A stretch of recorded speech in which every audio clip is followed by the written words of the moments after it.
众朋友，大家好，欢迎收看中嘉新闻，我是蔡小军。新闻一开始要先带你来看，位在左营与鼓山交界的中华一路人行天桥，随着中山国小搬迁以及人本观念的兴起，使用率低，高雄市政府工务局进行拆除工程。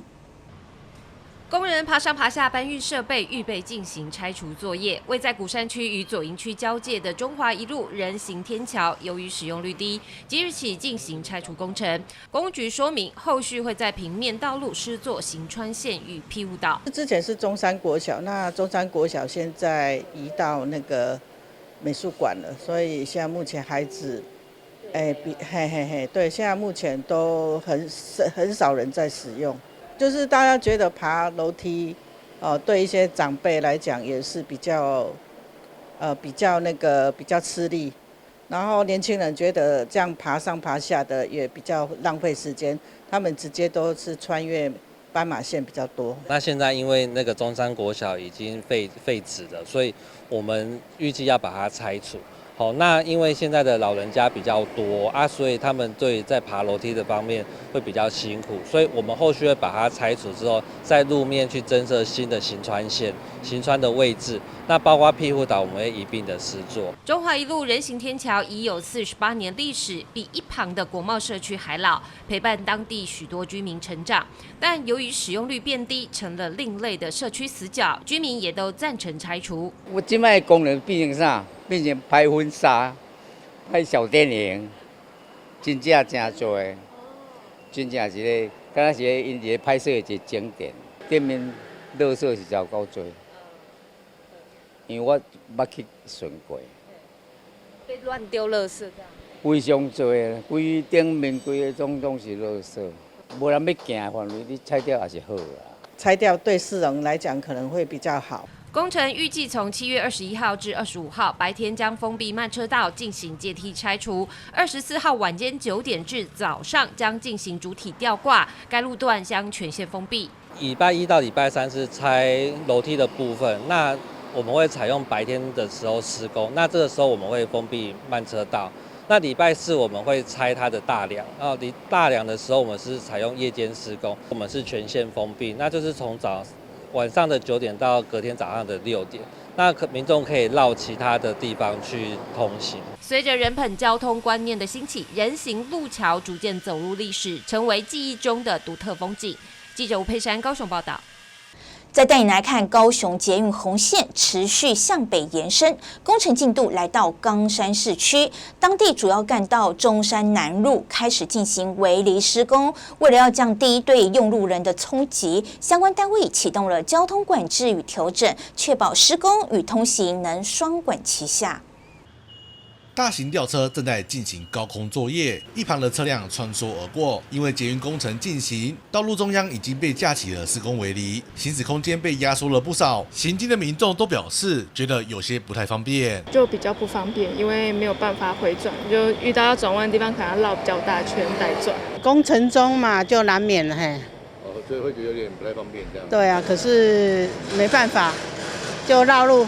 这里是高雄冈山的中山南路，与台一线省道并行，是进出冈山地区的重要干道。因为高雄捷运红线向北延伸工程启动，可以看到中央分隔岛已经被拆除。为了确保捷运工程与交通顺畅能够双管齐下，道路沿线将进行阶段性的交通管制。高雄捷运的冈山路竹延伸线，我们从那个冈山火车站以北在台一线的省道，目前正在进行捷运的高架桥跟我们车站的建制。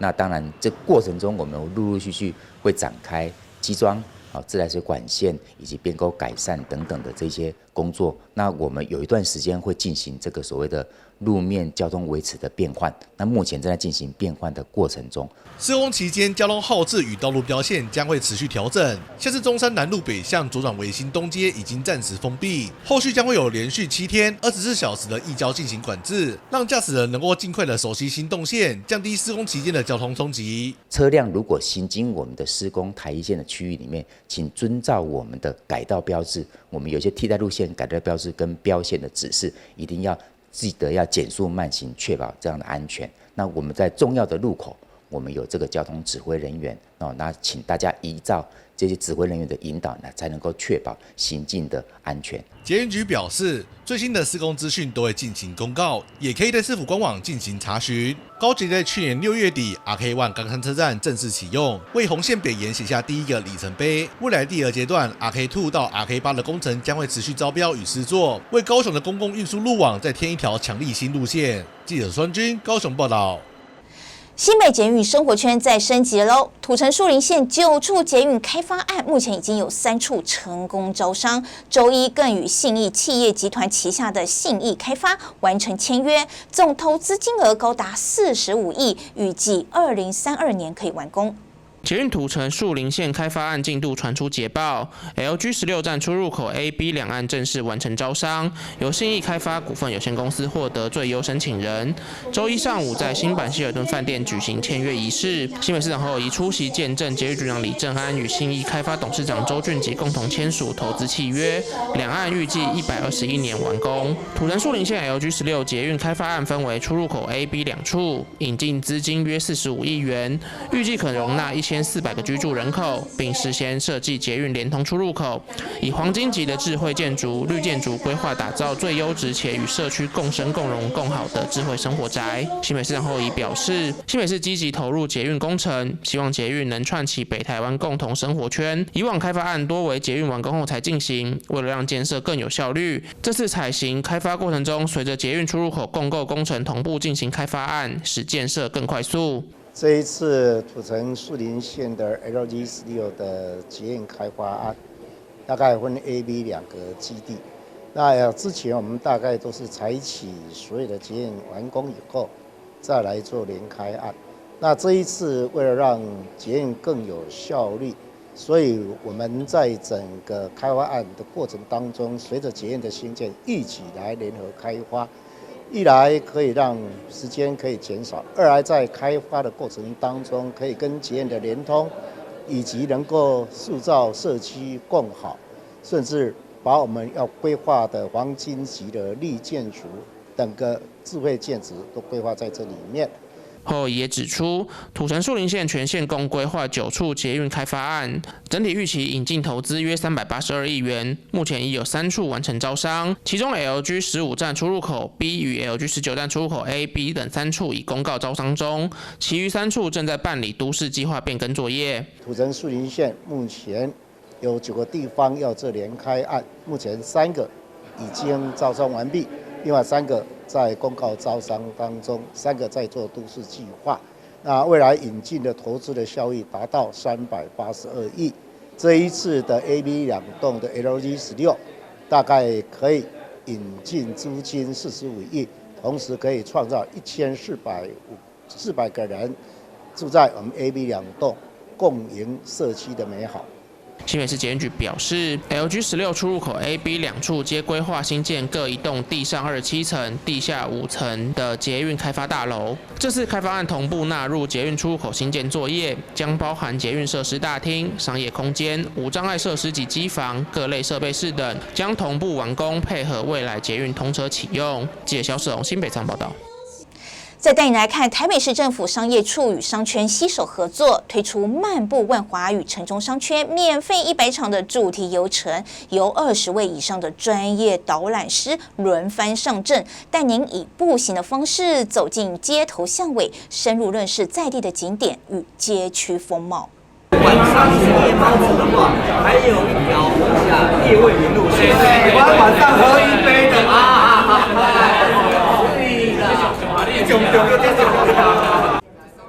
与闹着玩主持人浩子及严永烈轻松品尝万华小吃。台北市副市长林奕华表示，万华不止美食，还有丰富的历史文化，因此期盼透过免费100场的主题游程活动，将万华商圈整合成一个廊带，也透过20位以上专业导览师的深入解说，带领国内外游客体验万华最好的一面，品尝台北的老味道。我们都知道以前万华呢有很多的商圈，但比较都是各自发展了。那我们现在最重要是把万华的商圈形成一个廊带，而且重点是呢，也不只是从美食出发，我们除了结合特色商店、美食，还有一个呢，我们也把万华的历史文化放进来，所以是一个让大家走进万华、爱上万华也认识万华的一个系列的活动。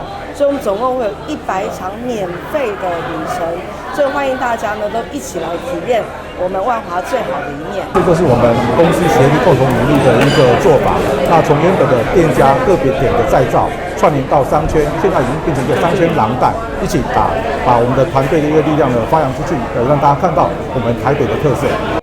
其中漫步万华主题游程共规划5条路线，包括走逛青草巷的青草疗愈，来万华找浪漫姻缘，老店古庙好味道，艋舺夜未眠，以及南万华散步。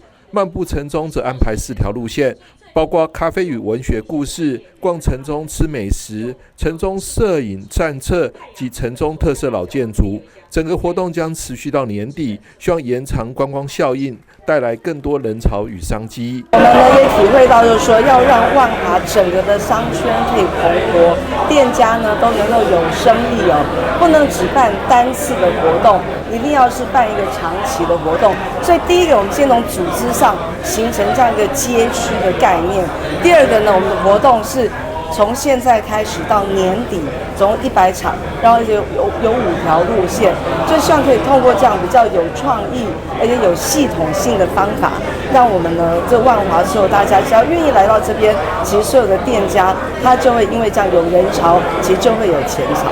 台北市万华街区发展协会理事长洪文和表示，漫步艋舺结合在地公庙，并与饭店业者合作，住宿即可参加导览。同时，店家也推出新产品吸客，预估业绩至少成长3成。这2年的改变建设是非常有感，所以我们非常感谢台北市政府的支持。那当然，我们在地也希望跟公庙合作，跟譬如说凯达跟格莱天一样，跟他们合作。共同完成我们的愿望。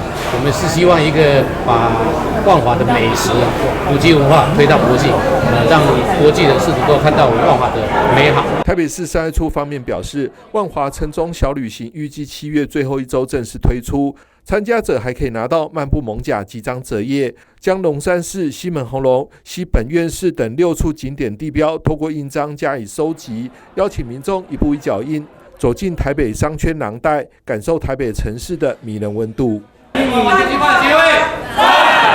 记者张启腾台北报道。为了要强化新马旅游市场，新北市联合基隆市、台北市及桃园市政府共赴新加坡举办观光推介会，抢先公布坪林的茶点、茶味爆米花等特色伴手礼。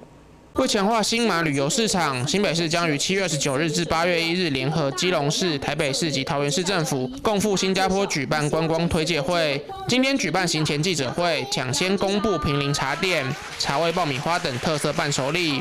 新加坡艺人黄靖伦也分享他眼中的北台湾观光亮点，其中台湾人情味最让他赞不绝口。其实跟台湾很有渊源哦，这其实来台17年，那其实更早之前，其实我爸就已经在台湾有工作过2年，还有交过台湾女朋友，所以我就觉得说，莫名其妙我就来到台湾，就刚好参加了比赛，就没有办法再离开，在那边落地生根，在那边有小孩这样子。那我个人比较推就是亲子路线，因为毕竟本人也是有了小孩，就每天都在想怎么带小孩子去玩这样子。那有些地方可能大家都觉得说很平常、稀松平常，但我觉得很有教育意义性。像是如果是台北市的话，我是很喜欢带他去那个儿童乐园，而且儿童乐园旁边其实还有这个科学馆之类的。那为什么我特别喜欢儿童乐园？这也跟新加坡有关系，因为新加坡物价非常高，儿童乐园我去，我觉得那个 CP 值超高。对，而且可以我玩无限一直玩，才200块钱1天玩所有的那个设施这样子。记者会上也播放新马人气网红永轩的北台湾旅游宣传短片，可以看出永轩在金山丢失钱包后，真实体验到台湾的人情味。新北市观光旅游局长杨宗明则指出，希望能为新马旅客带来北台4市最尽兴的游程。今年携手北台湾超过60家业者，涵盖旅宿、观光工厂、伴手礼、餐饮、商圈协会等多元产业。展现基北北桃4市联合行销的整合力道，积极推动北台湾成为新马旅客首选的观光目的地。大家都知道哈，这个马来西亚跟新加坡其实是来台东南亚来台的前2名哈，所以我们更要巩固这些观光客，希望他们都来我们这个台湾，甚至来我们北台湾这边来玩哦。所以我们这次也联合我们这个基北北桃在以往大家合作的经验，大家一起做推介会，其实效果是很好的。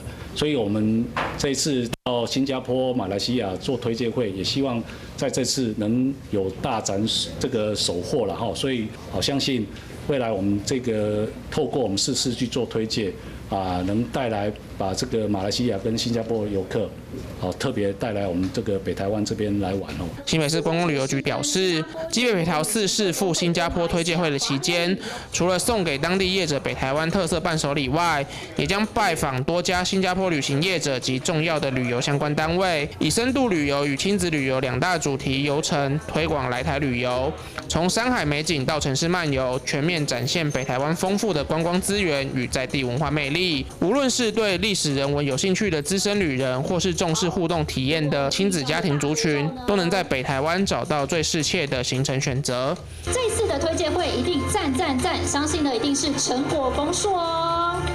记者肖世宏新北采访报道。接下来要带你来看韩国人气女团 aespa 成员接连穿上台南佳琪高中的蓝色水手制服，引发关注。连统一师啦啦队也特别穿上身来应援，成为另类的台韩文化交流。统一师啦啦队 Uni Girls 迎来韩籍新成员文慧珍、安慧智，两人在首场个人秀中穿上蓝色水手制服，海军领系上蝴蝶结，搭配百褶裙，可爱又有活力，吸引许多球迷的目光。这套制服其实是台南佳琪高中的校服，曾被选为全台最美制服。知名韩国女团 aespa 的成员 Winter 和 Karina 也都穿上同款水手服亮相，胸前还绣有中文名字和特制的生日学号。其实应该也有蛮多人都不知道佳琪，所以透过这个方式，好像也会让更多人知道佳琪这一所学校。学姐好，我们学校9月也有去韩国的教育旅行，对。那我们也期待能够在韩国能够发掘更多的韩国文化。舞蹈班还特地排练了 aespa 的知名脖子痛舞，不过会穿上佳琪高中校服的原因，是因为台湾粉丝特制的这些制服带到韩国参加签唱会，没想到真的被偶像们挑中穿上。我想这也是另类的一种就是台湾之光，因为我们可以透过我们的这个制服的部分来做了一个台韩文化的交流。佳琪高中的制服深受学生喜爱，其实是民国76年才被校内的流行服饰科设计出来，在台南具有高辨识度。还有国中生为了穿上这套制服，努力读书，考上佳琪。记者收怀谈的报道。接下来要带你来看，以职人精神生产海鲜饼干的食品集团，在安平斥巨资打造虾饼观光工厂，结合在地的海鲜特色与文化创意，有助于带动安平老街的商圈与整体的观光发展。辣虾红布条，这间由知名海鲜饼干品牌斥资1.2亿所打造的180坪观光工厂正式开幕，选址在安平靠近市区一带，设计融合在地意象，更充满海洋风情。还有伴手礼商店、虾饼 DIY 体验与导览活动，让游客深入了解虾饼的制作过程。高兴能够看到潮龙宫能够为台南的美食又加一，而且又增加很大重要的一个点。这个地方一定未来成为观光客的重要打卡点。要把人拉进来，这才是在我们观光产值当中很重要的关键。厂区融合海鲜饼干产业、文化创意与观光资源，打造出兼具教育、娱乐与产业价值的亲子旅游新亮点。尤其从1.0版本的传统炸虾饼，一路改良成3.0健康烘烤版酱烧虾饼，让其在食品业界当中脱颖而出。强调无油、健康、少油40%，又更强调我们的传统手艺又好吃，所以呢，3.0虾饼会再席卷一次我们整个安平市场的虾饼，口味又众多，然后油炸的部分也不会到说很咸跟油腻，然后比较以健康取向。场内有多款创新产品，包括烤鱿鱼丝、蜜饯果干等等，以及虾头熬制汤底的拌面商品，展现品牌对在地原料与创意料理的运用。业者未来计划于彰化、宜兰、花莲等地以农工为主题，建立在地观光工厂版图，将台湾海洋文化与食品产业推向国际。记者说怀腾的报道。不预定几乎买不到的千层蛋糕究竟有多厉害呢？在高雄林雅巷弄中就藏着一家神秘的甜点店，千层皮薄，口感丰富，成为饕客口耳相传的必吃美食。位在医院旁的神秘甜点店，靠着口耳相传默默经营多年。千层蛋糕以预定制的方式，不仅对食材的挑选有所要求，更坚持每日手工现做，只为了让客人能吃到最新鲜美味的千层蛋糕。我会做这是因为本来是要自己顾小孩，然后边顾就边找一件事情做这样子。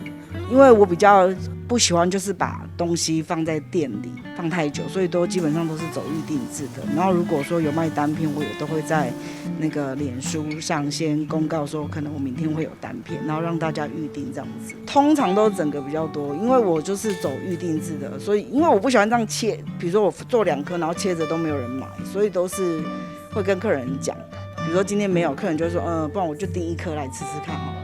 所以我都是以订整颗的比较多。铲起一片千层蛋糕放入盘中，层层堆叠的剖面更加彰显出细腻程度。轻轻切下一块，清楚可见饼皮与内馅的交错融合。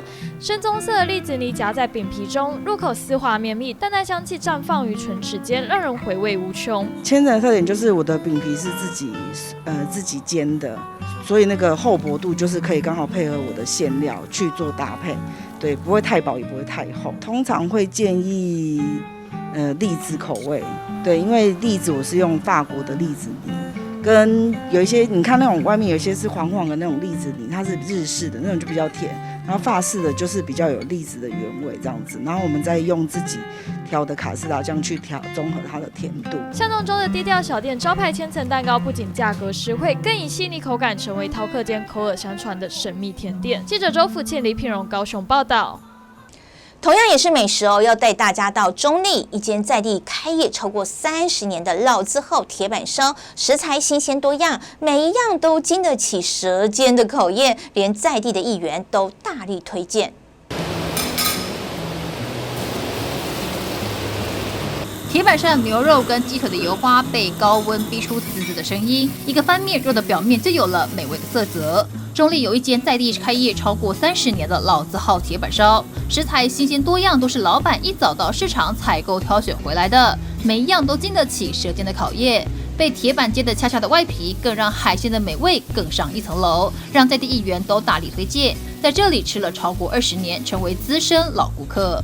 这家伯爵铁板烧营业超过快30年的时间哈，那我应该吃了20几年哦，也可以说从年轻时候吃到现在哦。我讲这家老板的不管在手艺也好，选品也好，以及食材的料理的方式，跟一般的平价铁板烧是完全的不一样。它的精致度，我觉得已经算是中上层以上的。那真的是百吃不腻，只要在跑行程的过程当中啊，还没吃晚餐。跑完我一定来这边吃晚餐，就是说一克大概300块左右的铁板烧，但它的品质我觉得大概是可能一定到达700-800块以上的品质。店里中午11点半才开始营业，一开门就有不少人特别过来吃饭，因为食材新鲜，料理美味，很多在地人都是3不5时就过来吃一次，还有人从小吃到大，到现在28岁已经吃了20多年，而且店里头还有老板特制在外面很少能看到的大薄片，都让老饕们赞不绝口。蛮常来的，蛮常来的。那你觉得这间店怎么样？好吃啊，从小吃到大。哦，从小吃到大。对啊。那你最喜欢哪一个？薄片餐好吃，牛肉的薄片餐。因为住附近，然后离我家很近，然后走路几分钟就到了。那你觉得它的菜感，你觉得这间店感怎么样？好吃啊，怎么说？其实吃蛮多年了。然后它烤的很有它的特色，然后它的口味也不错。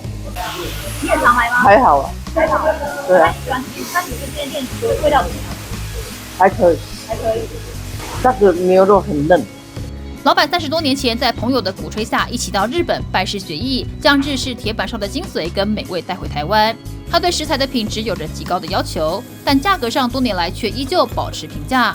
他希望让顾客吃到好吃的美食。这么多年来，也有许多老顾客的支持，甚至惜家带眷过来吃饭。还有一吃就吃了3代，让他直呼很有成就感，也交到不少好朋友。朋友介绍的叫我去看看，结果去看到这铁板烧，结果兴趣就来了就跟他那个学一下，就跟他一起在日本学。对，这个在这边做30多年，真的是交到很多很好的朋友，因为他们吃过后就会过来这边吃的时候就会聊天，还有他们都带小孩子来吃，小孩子长大了，小孩子又带他的小孩子来，就变成3代，有时候有2代，有时候有3代来吃。位在中立的老字号铁板烧，虽然店里头只有2个大铁板，但每到吃饭时间就有络绎不绝的客人前来，严选新鲜的优质食材，搭配老板精湛的铁板手艺，让这间小小的铁板烧成为在地人的隐藏美食。严选新鲜优质食材，搭配老板精湛的铁板手艺，让这间小小的铁板烧成为在地人的隐藏美食。用平价的价格享用高水准美食，高 CP 值的铁板烧，不仅是地方老饕的最爱，也是一圆好行程必吃的好味道。记者赖伟一团报道。吃完美食来听音乐喽！迈入第2年的基隆 Lunch 嘉年华在八斗子渔港盛大登场，市府精心安排超强的卡司，吸引爆多的人潮。市长谢国良也化身粉丝向偶像点歌，带您一起来看看。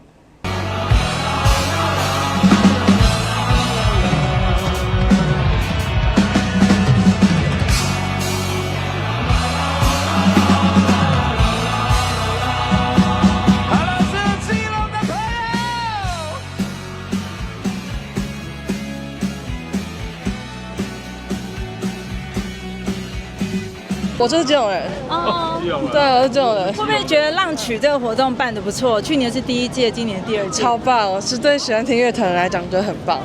对，因为我今天就是来听乐团，等一下我喜欢的团体是哪个团？迷先生。对，我是来看迷先生的。今天还有什么？晚一点还有叮当，我想说就就是可以一起看，都很棒。我觉得邀请的歌手越来越多，越来越棒。对，很喜欢。然后觉得这边的那个有音乐表演，又有很多的餐车这样子。对，这个市集，我觉得就是这样沿路走过去，我可以买完之后再去那边慢慢听，我觉得很棒，就是很悠闲。对，所以这样的规划是 OK 的，我觉得很 OK。刚好那个我的小姑邀请我来的，对，然后就一起过来了这样子。今天带谁来？带我的儿子还有女儿一起过来，对，然后就刚好摊贩很多，就一起过来这样子。有听过一些音乐吗？有啊，觉得非常热闹，然后有很多歌手。有没有你喜欢的？有啊，蛮多的。其实今天的歌手都邀请的非常好，对，很棒。对，那今年的卡司呢，也重新海选了一些我们觉得不仅老少咸宜，还有一些年轻世代喜欢的歌手。这个迈入第2年的基隆浪曲嘉年华，集结了顶尖卡司，压轴由叮当登场开唱。市长谢国良化身为大粉丝，特别送上基隆的特产给叮当，并且还向偶像点歌。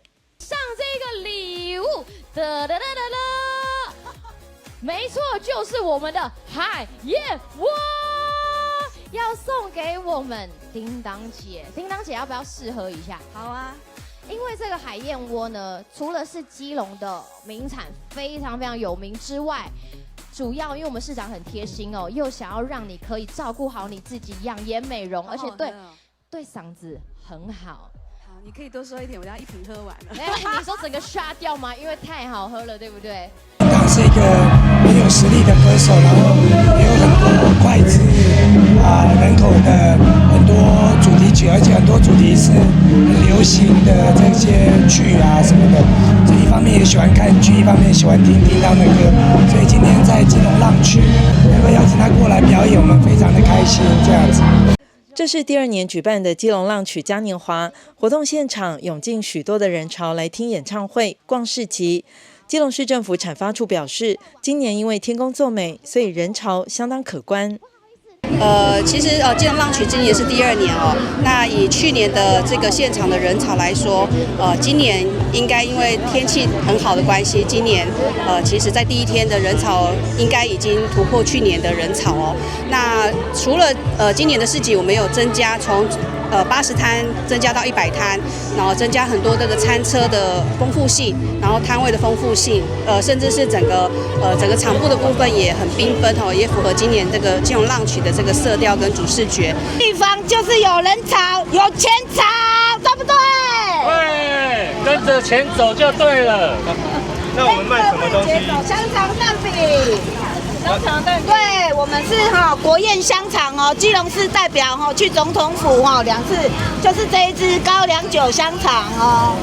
那我今天在我们基隆演唱会呢，就是要给我们的乡亲吃到我们好吃在地的好吃香肠，3支1百。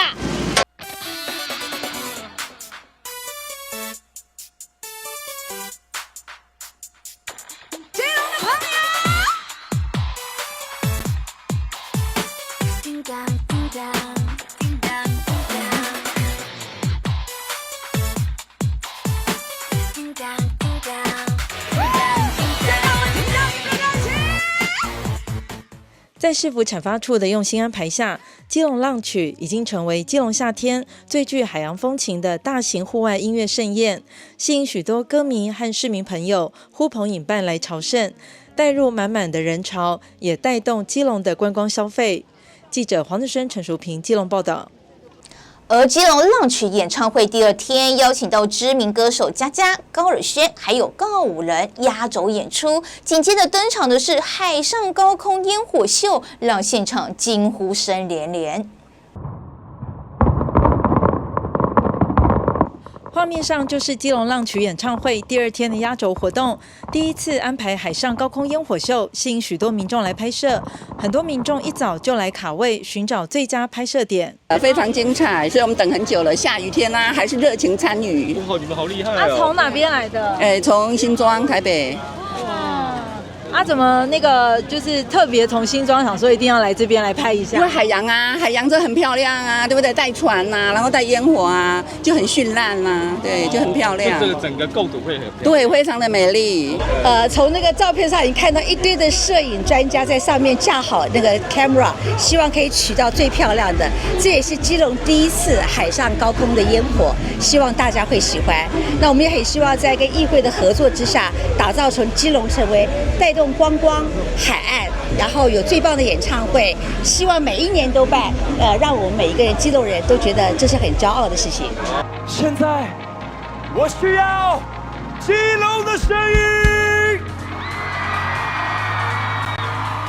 祝福我们这辈子都不会再错过。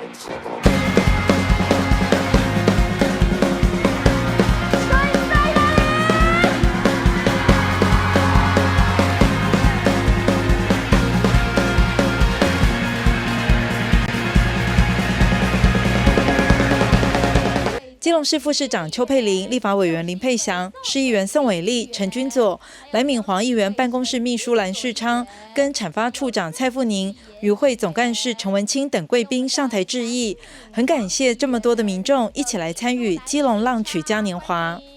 在记者会的时候，去年是12万5千个人，那在记者会我们就说今年一定要到20万个人，然后经过一个演唱团体，是哪个演唱团体？披萨利，他告诉我他可以包底5万，所以我们希望可以到25万个人。那沿途过来有一个摊位，好像卖东西都卖完了，对，完全卖完，是基隆在地人。那昨天的营业额听说是100多万，那今天一定超过100多万，可以经过一个活动创造一个这么大的经济产值，是我们市政府希望的，也是议员督促的。我为什么今天会来到现场？最主要呢是看一下现场的人潮，这个预算编下去是不是有带动我们整个经济的产值？我觉得这是我们政府一定要做的事。所以说今天看得非常开心，我想明年这样的经费我们一定会支持的。谢谢议会，谢谢。怎么今天蛮浪漫的？这宇宙慢慢浪漫的。Going round in circles， 在故作淡定。我处在这个时区已经超过半季，很普的力量登陆，像在登诺曼底，试图把我采取，很不可放我。I gotta let it go， just know one thing， just know one thing， yeah， you always be that perfect thing，baby。I don't pay no mind， 我了解你的痛 ，just let it go，and have fun with it。Yeah, shake that ass. I let my matches out. Was born badass. I made my pledges. 未来要买下一个山庄。I'm doing man， 把爱的人都搬到我隔壁，一个里面见。人数再蠢的我都看过，快要20， Yeah, where the fuck my time go? Get some time, you gotta ride slow. Get some time, you gotta ride slow. 打手接广告。Hey, we going round in circles, yeah, yeah, yeah, yeah. But I never wanna let you down, down, down, down, down. 1楼 ，Let's go！ 走过路过没遇过，回头转头还是错。你我不曾感受过，想装在借口，想装在借口。基隆市政府产发处精心构思的基隆浪曲嘉年华，已经成为北台湾夏季重要的指标演唱会活动之一。邀请巨蛋等级的表演卡司，再结合特色餐车以及海洋高空烟火秀，吸引力十足，带动可观的在地消费。持续经营下去，将会成为台湾夏季的特色活动之一，吸引外地民众必定要来基隆朝圣的重磅演唱会。记者黄日升、陈淑平基隆报道。驾驶游艇在海上遨游，应该是许多人心中的愿望。但游艇动辄上百上千万元的价格，令人却步。为了让更多人亲近海洋，安平一间游艇业者近期就推出了航海课程，让民众用亲民的价格完成航海梦想。夕阳时刻，在游艇上谈天说爱，这应该是电影中才会出现的浪漫情节。不过，现在来到安平，也能亲身体验到。游艇俱乐部透过创新模式，让民众用亲民的价格学会驾驶游艇，让航海梦不再遥不可及。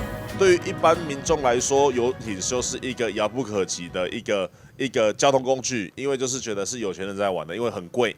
那对于有船的船主来说，我买了游艇，他相对的他买了游艇，他的维护管理费用是非常高的。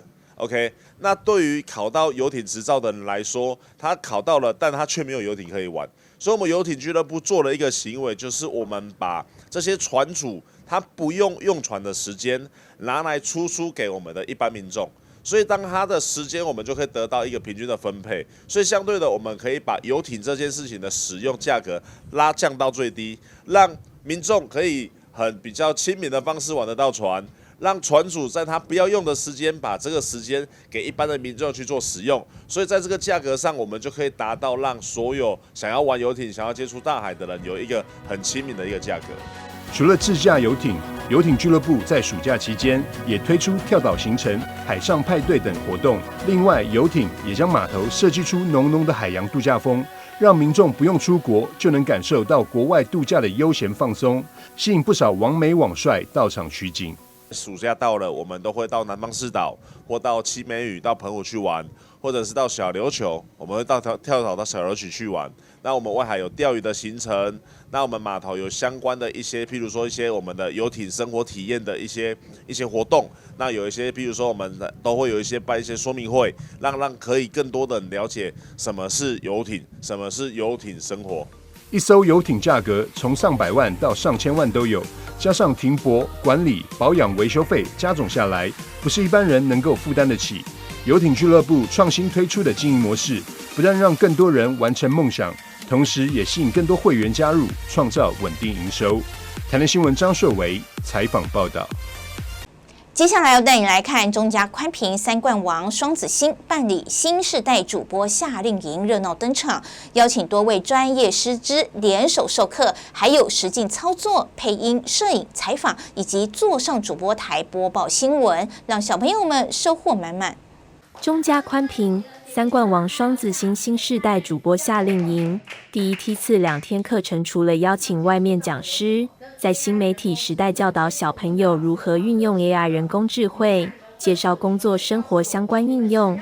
我们的课程都非常非常的丰富那也都希望大家在我们的课程这2天里面呢，可以学到很多很多的东西也可以让大家体验一下当主播然后后面学着怎么样去当记者做采访，那也可以给大家一些正确的这个媒体识读相关的一些观念而在实境操作方面，有声音艺术表达与商业摄影指导等。另外还有资深主播郭文吉与秦碧纯亲授新闻采访与面对镜头表现技巧，透过角色扮演与分组采访训练，提升每一位学员的自信与表达能力。从一开始的不让 AI 来 Annie， 到现在的新闻体验活动，让我获益良多。这是一个有趣好玩又可以学到很多东西的活动，我下次还要再来。我学到了很多的 AI 的程式，然后还有做简报的程式，还有情绪那一些的，然后还有关一些采访的知识，我收获很多。然后我们有学到那个 AI 的可以自己制作唱歌，还有心智图跟怎么做简报，然后还有要学会适当的使用 AI。然后第2天我们就是自己当小小主播，然后还会上新闻当小小记者。然后我觉得我们这一次学到很多东西。我觉得来这边可以学到很多主播的知识，像我们可以学习到新闻要如何采访，投稿机会在你面前。而压轴则安排小朋友亲自坐上主播台，实际操作摄影机与幕后设备，搭配专业化妆师林婕妤的造型指导，完整体验新闻制作的台前与幕后，让小朋友从看新闻跃升自己播新闻。大家好，我是许晨月，欢迎收看7月22日星期二的中嘉台南地方新闻。中嘉宽屏3冠王双子星举办2025新世代主播夏令营活动，带领学童了解节目制作过程，学习采访新闻、播报新闻以外，还融入最热门的 AI 课程，丰富有趣。经过2天授课与实战过程，每一位参加营队小朋友都收获满满。主办单位最后也一一颁发结业证书，而这期来不及参加小朋友，下个月8月12、13还有另一梯次。记者林莹跟台南采访报道。2025潮台北 Trendy Taipei 系列活动正式启动喽！首届台北非常 Live 串联北市23间音乐展演空间，带来超过55场跨世代、跨国界的音乐演出。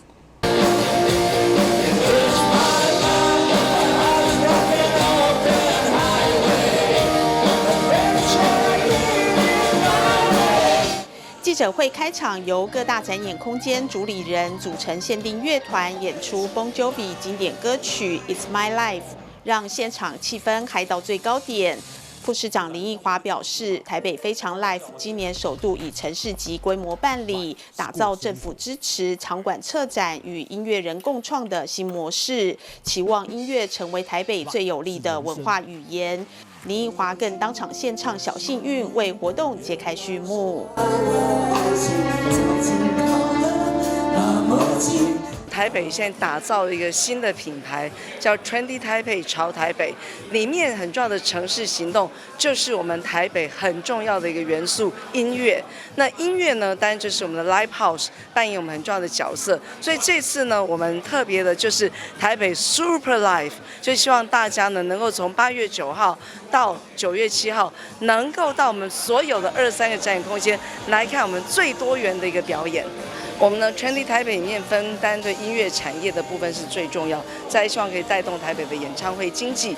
另外一个就应该是要把台北最强的生命力展现出来，而这个生命力呢，当然城市行动要展现就这个部分，其中一个最重要的成分，这就是我们今天要展现的 Live House。所以真的大家要看到台北的音乐太多元，我们有太多的音乐人都很厉害，不管是在演出或者创作。所以其实在这个 Trendy Taipei 就希望让大家看到我们在上面的音乐能量，那不只是在这段时间来看他们的演出，而是随时 Live House 都会有最佳的面貌呈现在我们所有的民众的前面。这一次那个台北非常 Live 的活动，我们总共有23家的展演场所一起来共同响应。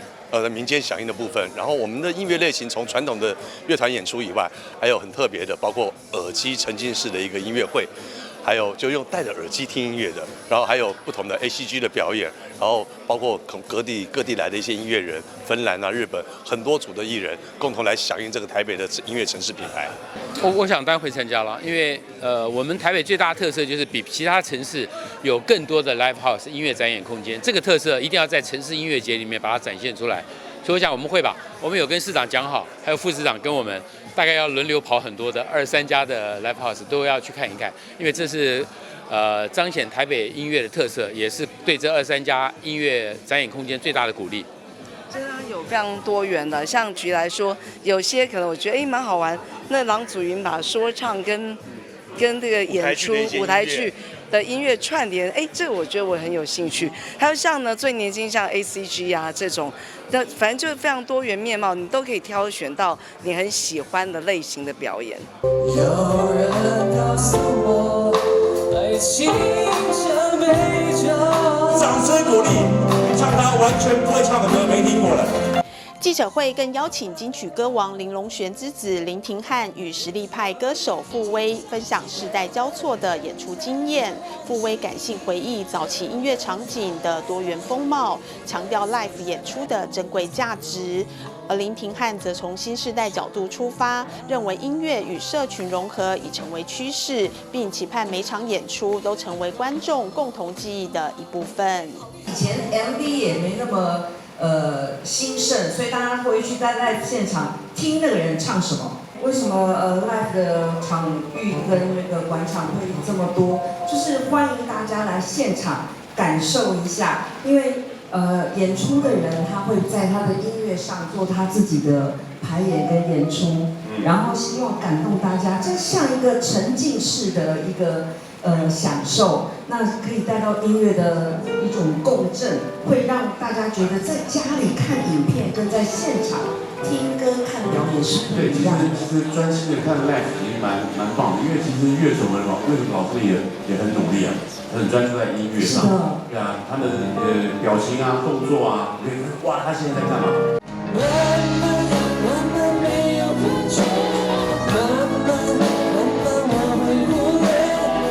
活动自8月8号到9月7号登场，总计23家 Live House 音乐酒吧与餐厅的展演空间热烈响应，超过55场精彩演出接力登场。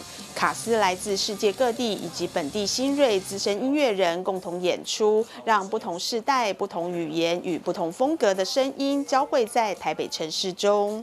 记者李启慧台北报道。以上就这周的中嘉新闻，感谢您的收看，我是蔡小君，祝您一切平安，我们再会。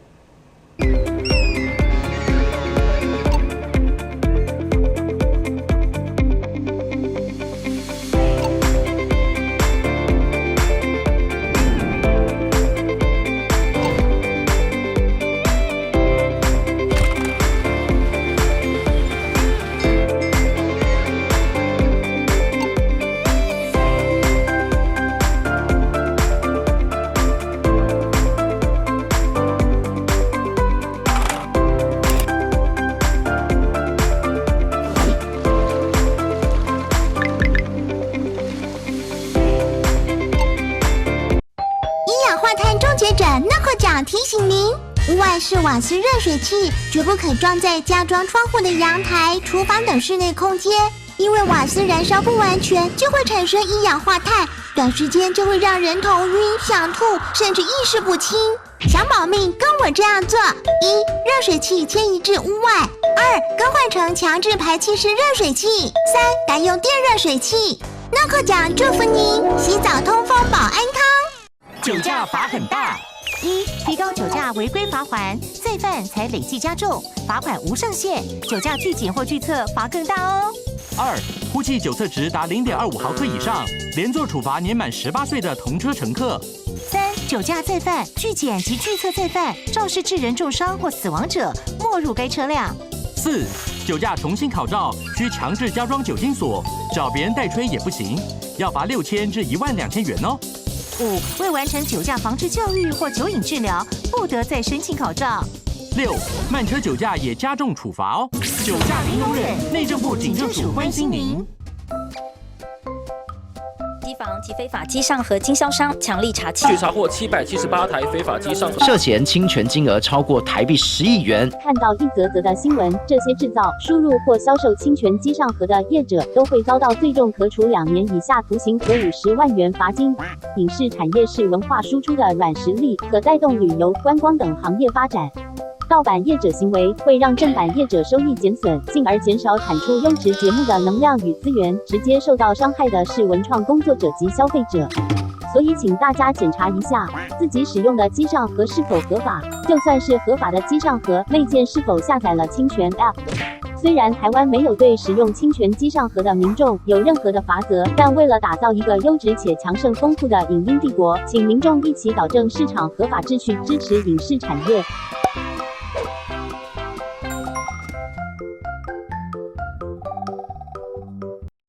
一氧化碳终结者 NOCO 奖提醒您：屋外式瓦斯热水器绝不可装在加装窗户的阳台、